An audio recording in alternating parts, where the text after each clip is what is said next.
Ito po ang ating magiging topic for today. BBM, hinahamon. Ayan, hinamon na si Tamba. Pangalawa, BBM, nakokonsensya na. May konsensya, naniniwala ba kayo doon? Na di umano, si BBM may konsensya, nakokonsensya na. Pangatlo, ito, Risa, umamin na dati siyang kurakot. Risa, takot magpa-drug test. Nako, sabi ko na medyo may kaduda-duda ito tayo dito kay Risa O, sige po, yan ang pag-uusapan natin sa araw na ito. Pero bago po tayo magsimula, wag pong kakalimutan i-like tong video na ito. And sana doon sa mga hindi ko pa po subscriber, muli po, tayo'y naglalambing muli na mag-subscribe po kayo doon sa mga baka naman nakakalimot, hindi pa nakaka-subscribe. Paki-check nyo lang po ha. O, dito sa channel ko, Coach Oli News PH o Coach Oli lang. Okay? Hindi na po natin pagtatagalin. Dediretso na po tayo agad-agad sa ating topic dahil kay Coach Oli, bida ang balita. Simulan po natin dito. Si BBM, binatukan na si Tamba.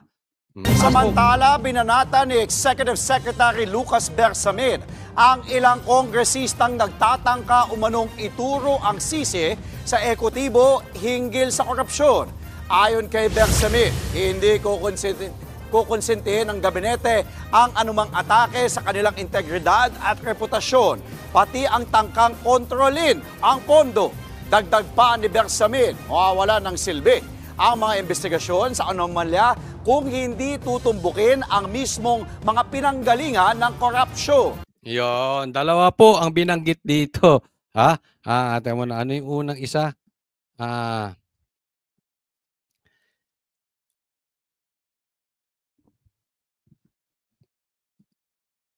Eto, malaman yung sinabi ni Bersamin. Dalawa, kanotis-notis po. Ha?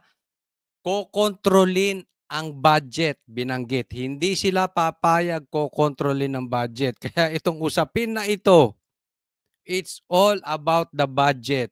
It's all about sinong kokontrol. Pangalawa, kung sino ang pinagmulan ng korupsyon. So, ibig sabihin ito ay batok. Hindi lang po ito pitik. Hindi lang po ito basta, sa tingin ko nga, hindi lang to batok. Talagang sinuntok dito ni Bongbong Marcos si Tamba Luslos. Kasi sinabi niya, kung hindi nyo lang din tutumbukin yung pinanggalingan ng korupsyon, walang kwenta yung investigasyon nyo. Sino bang pinatutukuyan niya rito? Sino bang inaatake niya rito? Yung House. So, indirectly, alam naman natin si Bongbong Marcos, duwag yan Alam natin yan. Hindi niya dederechohin yan. Pero pinapatukuyan niya na, pinadadaplisan niya na, ang magnanakaw nasa Congress. At hindi kami papayag kontrolin ninyo ang budget. Pumayag ka na nga Loko-loko to si Bongbong. Ito mahirap sa kanila. Naglilinis po sila ng kamay. Mga Poncio Pilato. Alam mo yung nakakita ka na ng taong hindi nakakaamoy? Oo. Nangaasar siya na mabaho yung kapwa niya, pero mas mabaho pa siya. Ganito nangyayari dito. Yung bang pasahan sila ng pasahan ng baho, pero parehas naman silang mabaho. 'Di ba? Kasi kung galing ang korupsyon talaga sa Kamara, hindi naman nila magagawa yan kung walang kamay mo. Kung wala ka, Bongbong Marcos. Sabi nga nila, walang galaw sa Kamara nang hindi alam na walang basbas ni Bongbong Marcos at ni Tamba Luslos. Kaya lang po ang nangyari po nito, eto yan. Maganda po ito para sa atin. Alam nyo kung bakit? Nagkaroon po ng onsehan. At po sila nagbabanatan na. Di ba? Hindi naman po talaga nila concern yung taong bayan Si Bongbong Marcos for some time, pinagtatanggol yung flood control. Pero nung hindi na nila kayang ipagtanggol, kumbagat sa utot, nangamoy na eh. So kailangan siyang pumuyok. Hoy, sino yung umutot? Para hindi siya pagbintangan. Yang nangyayari naman sa Kamara, sinasabi nila, alam na nila yung korupsyon dyan. Kilala naman nila daw, sabi nga ni Puno, na Kamara yan, alam naman namin kung sino-sino yung mga yan. Matagal nyo na palang alam. Bakit ngayon lang kayo nag-imbestiga? So sa madaling salita, yung kampo ng executive at kampo ng Kamara, talagang hindi naman yan sila gagalaw para sa taong bayan. Nagkataon lang na nangamoy, nakita ng taong bayan, naamoy ng taong bayan, kailangan nilang iligtas yung sarili nila. Kaya po nag-Poncio Pilato. So unahan na yan. At yan po sinasabi ko, maganda yan para sa atin. In a way, dahil lumalabas na yung totoo. At nagkaunsehan po dito. Parang dating po yung sa droga, di ba? Bakit nagpapatayan mismo yung mga drug lords? Bakit nagpapatayan mismo yung mga runner? Kasi okay yan sa simula, jamming sila, partners in crime sila. Pero kung addict ka, diyan ka nabuhay, diyan ka rin mamamatay. Kaya sila nagpapatayan because may nagkaunsehan. Same thing din nangyari dito sa flood control. Diba? Sa una, simula yan, kasi tatandaan natin, kung talagang meron kang ghost project at talagang nangungurap ka patungkol sa flood control, ang konsensya mo mababa na talaga. Wala ka ng pakialam halos sa taong bayan. Tama po ba?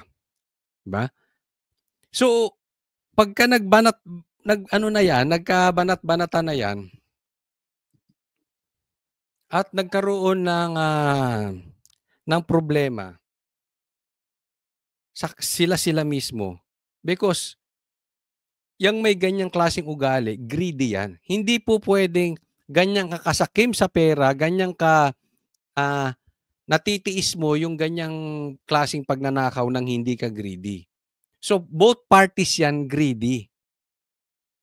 At hindi po mawawala dyan na magkakaunsehan. So maybe before partner in crimes, in my opinion, ngayon nagkaunsehan, bakbakan na. So, ito po, maganda po sa atin dahil magkakalabasan ng ebidensya. Dahil hindi po, ako naniniwala ako si Tamba, may ebidensya rin yan laban kay Marcos. Kaya, Tamba, since talagang itong ginawa sa'yo ay para kang sinapak, talagang nagkaroon sila ng statement laban sa House. Unahan mo na, Tamba, kasi inunahan ka eh. Ako'y naniniwala, meron ka ding hawak na ebidensya laban sa kanila. Ilabas mo na. Para makasakaling may tiwala pa ang taong bayan sa'yo kasi pag naunahan ka, reactive ka lang ang sasabihin, kaya mo lang ginagawa yan kasi ganito, ganyan. Diba? Ilabas mo yung ebidensya laban din sa kanila. Kaya banat niya sa mga kongresista, pakinggan ang mga Pilipino at unahing linisin ang Kamara. Sinabi yan ng kalihim matapos irekomenda ng party leaders sa Kamara na ibalik sa Budget Department ang panukalang budget para sa 2026. Pero binawi rin nila yan. Inutos na ni Pangulong Bongbong Marcos sa DBM at DPWH na busisiin ang mga questionableng item sa panukalang pondo ng Public Works. Bago naman tumulak pa Cambodia kanina para sa kanyang 3-day visit. Tingnan mo, bastos din si Bongbong Marcos. Ito yung tao na parang si Torre. Naghamon pero umalis. Di ba? Si Bongbong Marcos naghamon kay Tambaluslos, Pero pinagsalita yung kanyang secretary, tapos umalis siya. So yung problema, bahala na kayo dyan. Ganito si ano, di ba? Oh, nagtayo pa ng boxing ring, nagpatikit pa, nag-televise pa. Oo. Pero isang araw lang. Oh, tapos noon umalis na siya. So yung hamon niya pang isang araw. Same na same sila, 'di ba? Hamon sabay alis. Ganyan yung mga mga hamon ng duwag eh. Pero alam nyo, ito yung mga susunod na kabanata. Sinabi ko na po ito before, 'di ba? Again, sa matagal na nakasubaybay sa atin, una ko po itong binanggit sa SMNI, nagulat pa nga sila eh. Na, hindi, imposibleng magtatry, ano yan, magkakampi yan, hindi. May away yan. 'Di ba? Ngayon, nakikita nyo na. At lalaki pa po at lalaki yan. Ito po ang susunod kong nakikita. Na posibleng, malaking posibilidad na mangyayari. Soon, baka ngayong linggo lang o baka ngayong Lunes o ngayong Marte. Matanggal na speaker yan si Martin. 'Di ba? Kasi inaantay na lang dyan si Bongbong Marcos eh. Kaya naman napaupo lang yan si Tamba is because of Marcos. Pero ngayon nagdidiinan na sila. Kulang na lang. Diretsuhin ni Marcos, tanggalin nyo na yan. At ako, naniniwala ako, yung galaw nila, Tiangco, ay galaw ni Bongbong Marcos. Remember this, si Tiangco, kung hindi ako nagkakamali, ay yung kanilang campaign manager ng Senate nila. Diba? So, Marcos yan. At binabanatan, harap-harapan si Tamba. Inaano na si Saldico. That is good for us kasi kailangan talaga natin malaman kung sino talaga yung magnanakaw. Ayoko mauwi lang tayo dun sa mga kontraktor. Ayoko mauwi tayo sa DPWH. Doon tayo sa mastermind. Diba? Maganda yung ginagawa nila Tiangco, but remember this, Marcos yan. Hindi po pwedeng gumagalaw yun nang walang go signal ni Marcos. So, siguro, isang tungo lang ni Marcos, okay, tanggalin na yan si Tamba. Kaya abangan ninyo. Soon, in my opinion, matatanggal na yan si Tamba Luslos bilang speaker.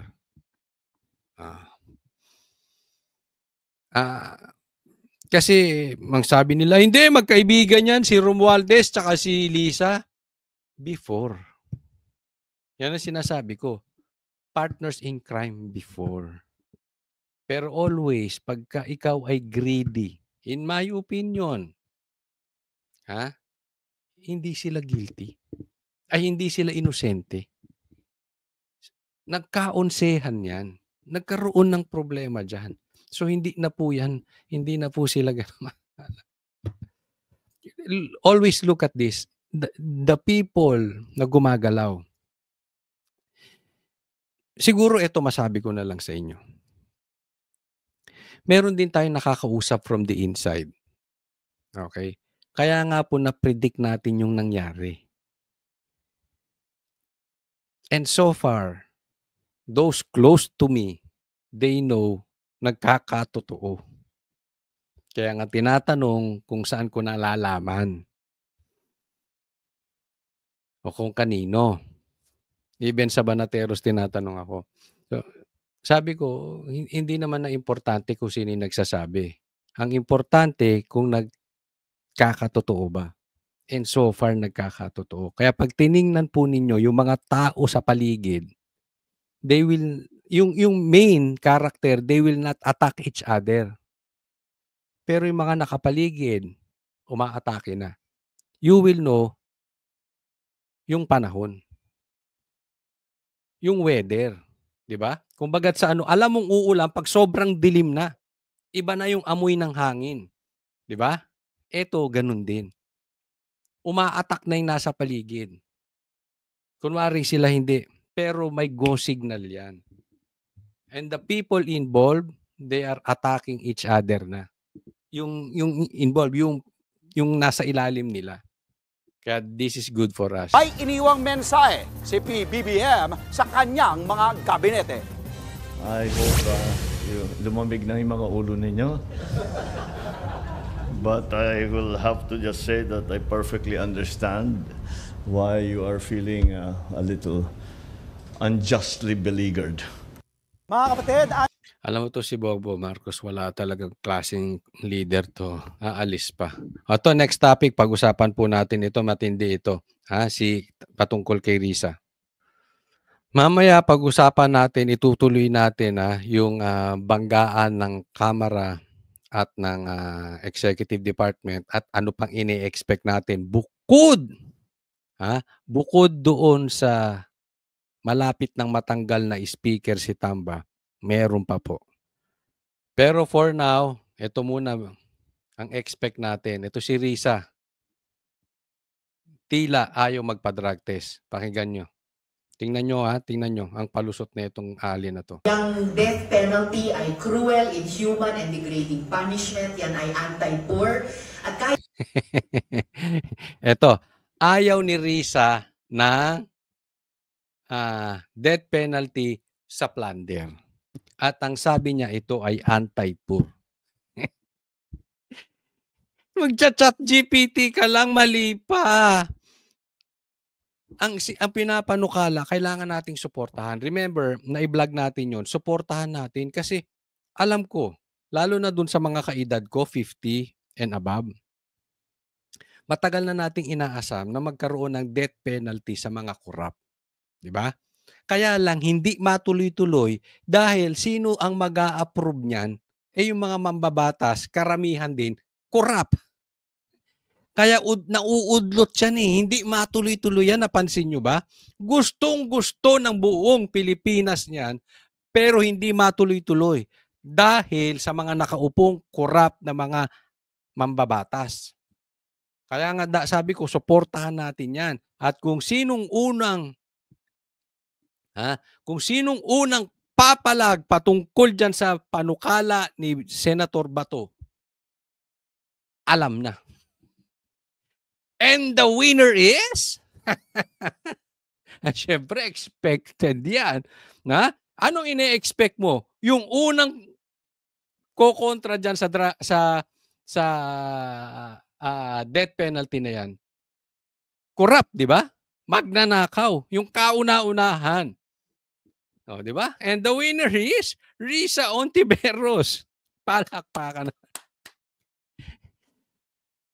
Simple. Di ba? Tingnan ninyo kung kabobohan. Ako hindi naman po abogado.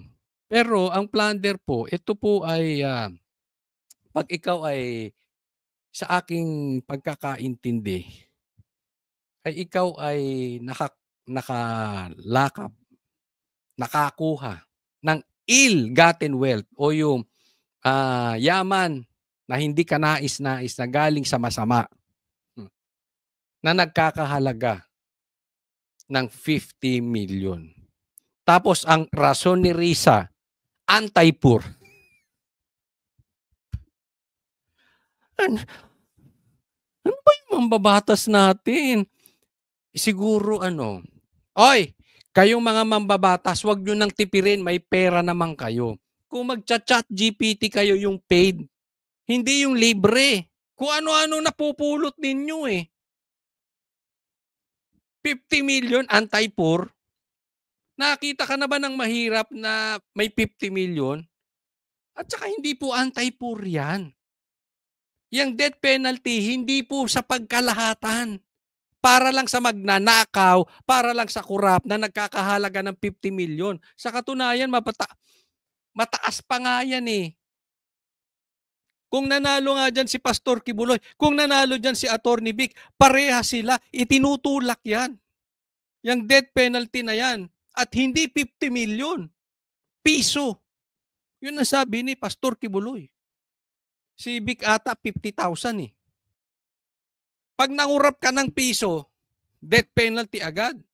Kay Pastor Kibuloy, hindi ko maalala kay Attorney Vic kung 50,000 o 500,000, I'm not sure. Pero ganun din sa kanya. Yung batas na nga yan, 50 million. Pambihira. Talagang bang ganito kahuhina ang ulo nito si Risa? Pambihirang yan, no? Pero, takot. Di ba? Ako, nako. Yan ay pag-aamin.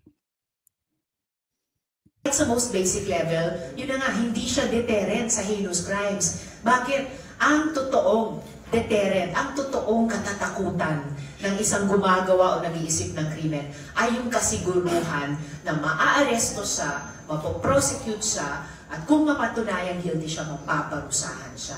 Eh dito pa nga sa mga flood control projects, dito pa nga sa infra-corruption, ang tagal-tagal nang walang nananagot, di ba? Oh, ang kinakatakutan daw nung gumawa ng krimen eh yung mapaparusahan siya. Oh, so kung hindi ka natatakot maparusahan, bakit takot ka sa death penalty? Di ba? Ako ang nakikita ko rito si Risa. Eto, I'll tell you, maybe this is my opinion, but I am 99.99% sure posibleng corrupt to. Posibleng magnanakaw to. It's just like this. Pag hinamon ka ng drug test at ayaw mo magpa-drug test at ngingiwi-ngiwi ka, chances are 99.99% addict ka. Maybe hindi totoo na may 1% pa naman, pero meron ba namang opisyal na pag hinamon mo ng drug test matatakot magpa-drug test kung hindi naman addict? Same thing dito. Kaya ito si Risa parang takot magpa-drug test dahil addict. That is just an example, okay? Kaya siya takot sa death penalty. Same doon sa mga corrupt na mga opisyal dati kaya hindi mapasa-pasa yung batas na yan. Tinatanggihan nila yan dahil corrupt sila. At may susunod pa dito kay Risa. Abangan natin. Pero ang panalo dito, ang winner dito, si Risa. Kauna-unahan. Bakit ka takot magpa-drug test? Di ba? Simple lang yun eh. Kung wala kang nakaw, bakit ka takot? Ako, hamunin mo ako drug test, Risa. Araw-araw magpa-drug test tayo. Basta sabay tayo. Bakit hindi? Bakit? I'm confident. Since nabuhay ako hanggang ngayon, hindi ako tumikim ng drugs. Di ba? Oh. So, kung hindi ka guilty, bakit ka takot? Hindi po kasama dito kasi sinasabi nila, kawawa naman yung mga napagbibintakan, na mga mahihirap, na minsan wala lang pang abogado, kaya nahahatulan, pero wala naman talagang kasalanan. Tanga! Pag ganun ang rason mo, tanga ka. Pag opisyal lang to. At kaya nga may 50 million ibig sabihin hindi yan mahirap, may pang-abogado yan. Kaya niyan ipagtanggol ang sarili. Opisyal nga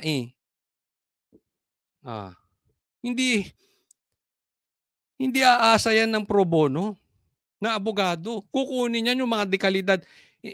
Ewan ko to kung walang staff to na abogado. Kabobo kasi Wala kasing inaaresto, pinoprosecute, pinarurusahan kung ma-find na guilty. Anong ma-find? Doon tayo magseryoso. Risa, may tanong ako sa iyo. Bakit yung mga nagrarally parang ikaw? O yung nagrarally ng babato ka Diskaya, may binabasa Maki, baka, huwag matakot. Tapos babasa-basa, ang haba ng binabasa. Ano yung ChatGPT ba yun, Risa? Parang parehas kayo ng kulay. Basa Kapag tuloy-tuloy natin ginawa yun, whether contractor yan, DPWH person yan, o legislator yan, yan ang magiging epektibong deterrent sa plunder na yan at hindi yung death penalty. Hindi, death penalty yan. Tatakot ka lang. Kasi, ang problema sa hindi death penalty, walang nasasampulan Halimbawa, na ano ka ng plunder, Tapos lalaya lang din. Kasi maraming ang pera eh. Di makakabayad yan. May koneksyon. Eh pag death penalty, niyari mo na.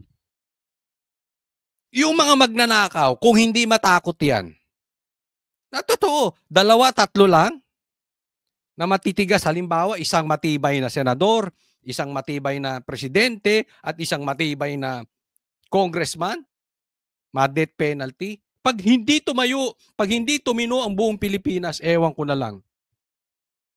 Di ba? Eh, ano nangyayari sa mga mandarambong natin? Oh, wala rin. Next topic po. Oh, ito, pakinggan natin si Bongbong Marcos. Hindi na daw makatulog dahil sa droga. Ay, sa droga. sa problema. Ang nais ko talagang malaman, paano ba tayo umabot sa ganito? Paano nga ba? Hindi nga Bakit na- maging ganitong ka-massive dahil yung corruption? Sa ako governor, hindi ganito. At Nako. Nung governor daw siya, hindi ganun. Eh, panahon pa ng tatay mo, grabe ang corruption eh. Di ba? Anong tawag nga sa inyo? Diktador. Anong tawag sa tatay mo? Magnanakaw? Anong hindi ganun?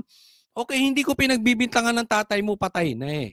Pero don't tell me na nung panahon mo, anong panahon mo? Sige nga, sa bayan mo, mayaman ba yung bayan mo? O ikaw lang, kayo lang ang mayaman dyan, Marcos.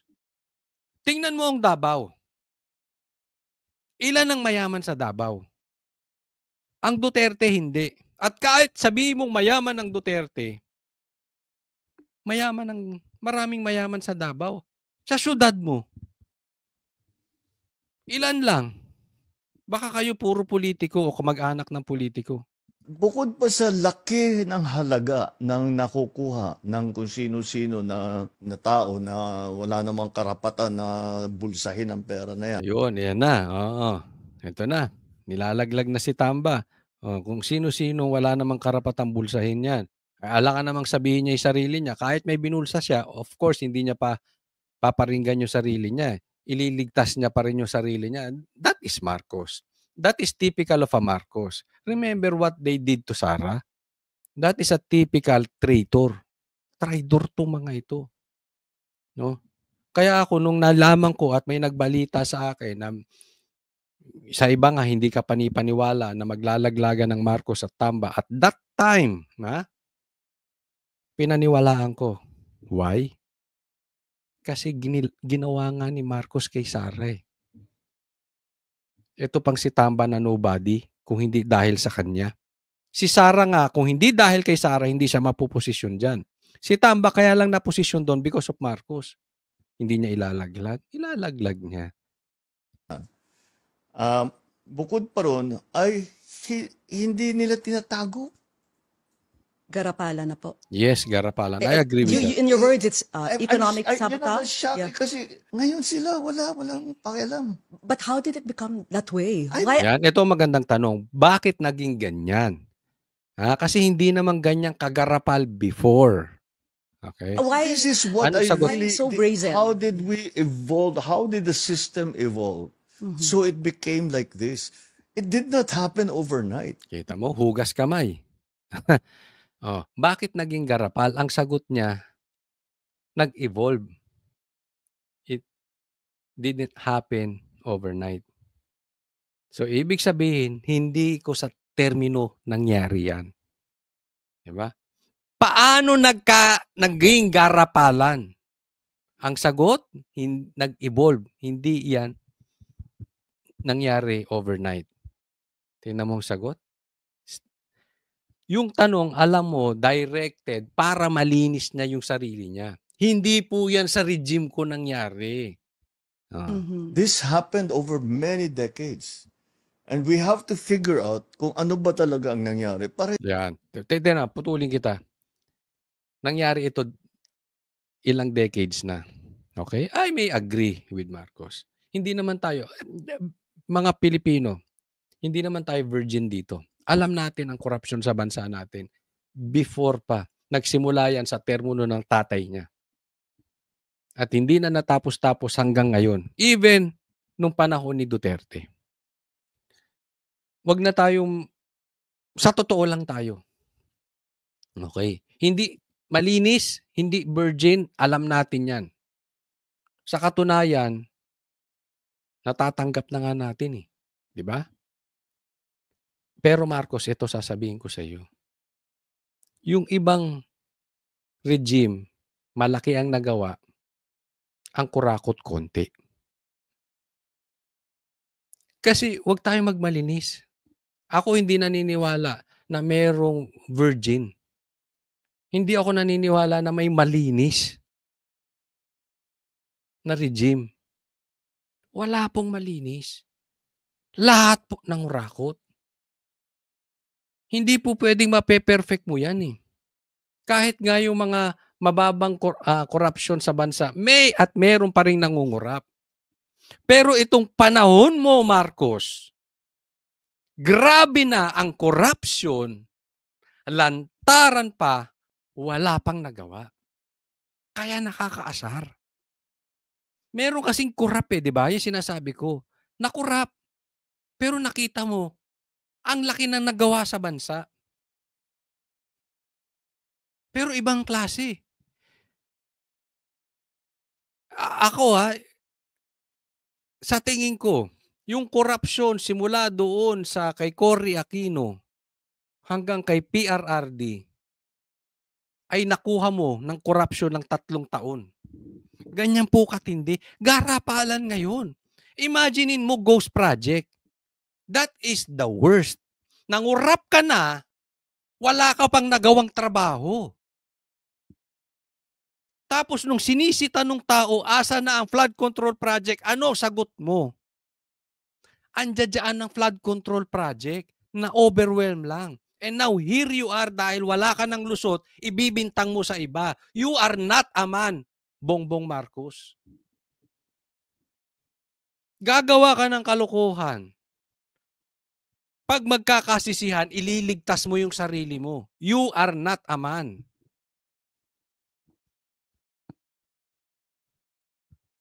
Kasi dapat yan, kung ikaw man ay involved dito directly or indirectly, kung wala ka mang kinalaman, because it happened in your leadership, dapat yan nagre-resign ka na agad. Let's assume wala kang kasalanan. But be a man. Admit it happened to me. It's my responsibility. Akong nagkamali. Because of that, I will resign. That is a man. Bakla ka, Marcos. Bakla ka.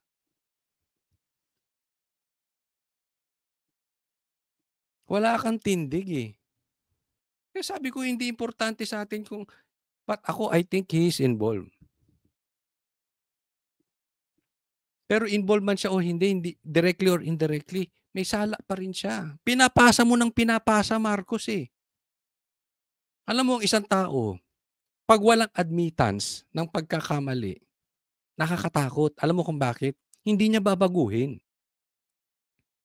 Walang mangyayari. Kaya yung flood control na yan, hanggat walang napaparusahan to the level of Marcos or Tamba, that is useless.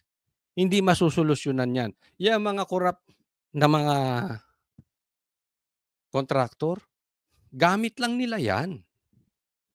Yung iba nga dyan, nagamit pa eh. Sila pa nga ang nakawawa. Yung iba hindi ko nilalahat. Bakit? Pag-agawan ka ng project, 30% lang ng budget kasi kinuha na nung magnanakaw.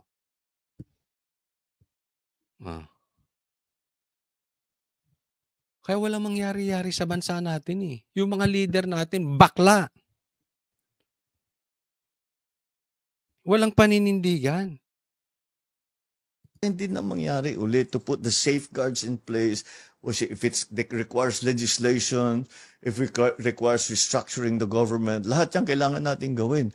Pero kailangan natin malaman kung paano tayo, ako, nasasyak ako, hindi ako makapaniwala na nandito na tayo na ganito na ang gobyerno na... But so many regimes and it just keeps getting worse. So It did. So how did we get here, and what can we do now to Well, I cannot give you Ano magagawa natin? O, leading question. Ano na ang plano mo, Marcos? a complete answer to how did we get here. The simplistic answer will be, paano tayo nagkaganto? Dahil pinabayaan. And what can we do? Ikaw pumirma ka nga eh. Alam mo, pinabayaan mo, Marcos. Ang tagal ng sinisigaw ng taong bayan, pinagtatanggol mo pa. It took you 3 years para magising. Ito, sigaw ng taong bayan o drug test, ayaw mo. Hindi, alam mo problema sa'yo, Marcos, hindi ka nakikinig eh. What we can do is to find out how this happened, who are the people that are involved, make them answerable for their wrongdoing, and fix the structure so this is not allowable. Okay. That's the word that I think that it became allowable. Okay. Oh yeah, dyan naman agree ako. Yan yung sinasabi natin tayo, di ba? Tanggap na natin ang gobyernong mangungurakot eh. Kasi normal. Gumastos yan sa kampanya. Alam natin, ganyan. Pero grabe yung sa'yo, Marcos. Kakaiba. Kakaiba yung nangyari ngayon. Antindi. Kaya galit na ang taong bayan eh. Kaya sila nagtuturuan kasi alam nila galit na yung taong bayan. Saan natin ibubuhos yun? Okay lang. Yes. Hindi problema yan. Hindi krimen yan. Sige lang. It was normalized. Yeah, It's was normal. people have come to accept this, no? Yes, yes. But to the level na 30% na lang yung naiiwan sa mga proyekto, astounding yun. That's the part that talagang hindi ako makatulog pag iniisip ko. Yan yung sinasabi kasi dati naman daw may korupsyon. Okay? Pero hindi naman daw 30% ang naiiwan before sa mga kontraktor. Mas malaki, 60-70%. Ngayon, matindi. 30% na lang. Malulugi yung kontraktor. Baka kaya binibigyan nila, o sige, lugi ka ngayon, hayaan mo na. Gawa na lang tayong ghost project. Doon sa ghost project, wala kang gagastusin. Kita ka lang, kita ako. Happy? Ganyan po katindi. Wala na silang nagawa, nangurakot pa. That's how bad ghost project is. Paano tayo nagkaganto? That's why we're really looking forward to this independent body which you will be forming. Yes. And we're just wondering, how powerful will this body be? Will they be able to even investigate the Congresspeople, the Senate? Ayan, ang tanong. Ang tanong, magkakaroon sila ng independent body na mag-iimbestiga. Ayan, nilid na siya. Maiimbestigahan ba yung Congress? Mga congressman. Pakinggan ang sagot ni Bongbong Marcos. They will have the subpoena authority powers to investigate anything and anyone. Pwede kang imbestigahan? Anything and anyone. Kasi alam mo yung anything and anyone, sinabi din ng Congress yan. Wala silang palalagpasin dito kahit sino. And look what are they doing. Si Saldico. Ayaw pa imbita. Ayaw pagsalitain. Diba? Same kayo na sinasabi. Ikaw din yan na sinasabi mo, wala kang sisinuhin. Will you investigate your own people? Halimbawa lang. Halimbawa, ang may problema si Lisa. Kaya mong imbestigahan? Hindi ko sinasabing corrupt si Lisa. Ang sinasabi ko, kung walang sinisino, it goes to everyone, including you. To all Filipinos. Hindi gusto mo, imbestigahan mo rin. Kung involved ako sa kung ano. How I wish. Contractor ako or anak ako ng contractor. Otherwise, then what they will have, they sasabihin, may sacred cow na naman, o may pinoproteksyonan dahil kasama sa politika, whatever. Pagka nangyari yun, wala rin kabuluhan yung kanilang. Wala din. Kung hindi mo masasabi, kaya mong imbestigahan si Lisa, wala din. Wala din. Tingnan nyo tong reaction ni Marcos. Tingnan nyo to. Marcos gets emotional in podcast teaser. Nobody is more important than the Filipinos. naiyak-iyak pa siya. Alam mo Marcos, hindi namin kailangan ng emosyon. Tigil-tigilan mo yung kakadrama nyo. Wala kang pakialam sa Pilipino. Kasi kung may pakialam ka sa Pilipino, dapat matagal ka nang nag-resign. That is the true sacrifice. Yan ang tunay na pagmamahal sa Pilipino. Whether you are involved or you are not involved, whether you are a criminal or you are not a criminal, whether you committed a sin or you did not commit a sin, but you are not capable. You know it. Alam mo, kaya bumutok tong issue na ito eh. Kaya nagkaloko-loko because you are not capable.